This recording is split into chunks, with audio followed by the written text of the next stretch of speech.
You guys are very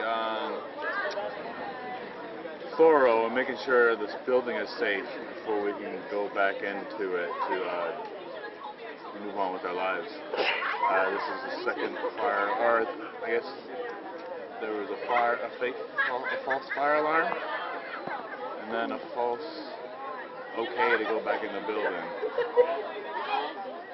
So yeah, so far so good. Not on fire. I'm glad about that. It's a good first impression, I think. It was after college. I was trying to be a photographer, a poet, or a comedian. I had a business degree. I was very fascinated with all these other things, more,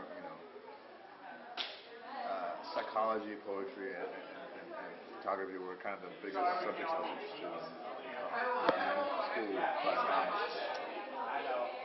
I think comedy is somewhat a good vehicle that includes all elements of all those other things I'm very interested in. Words, wordplay, language, communicating with people, getting into people's minds, framing everyday experiences, and just presenting them in a way that elicits laughter, ideally. Early influence, Mitch Hedberg was one of the first comedians I watched, and was like, oh, you could just do stuff that you want to talk about, you know. That was a very early influence and inspiration to just even consider doing it. I didn't grow up with a lot of pop culture, so I didn't have any early aspirations of anything in entertainment.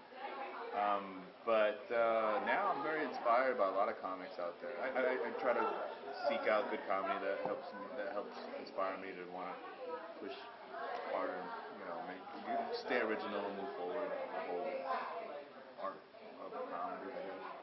I was happy with the show. People turned out. That's a big, ambitious room with a lot of seats, and I felt like a lot of times I go do shows at colleges where they just it's just way too much space, or they estimate how many people are going to show up. But this one was good. I was happy with this experience. This was a good night.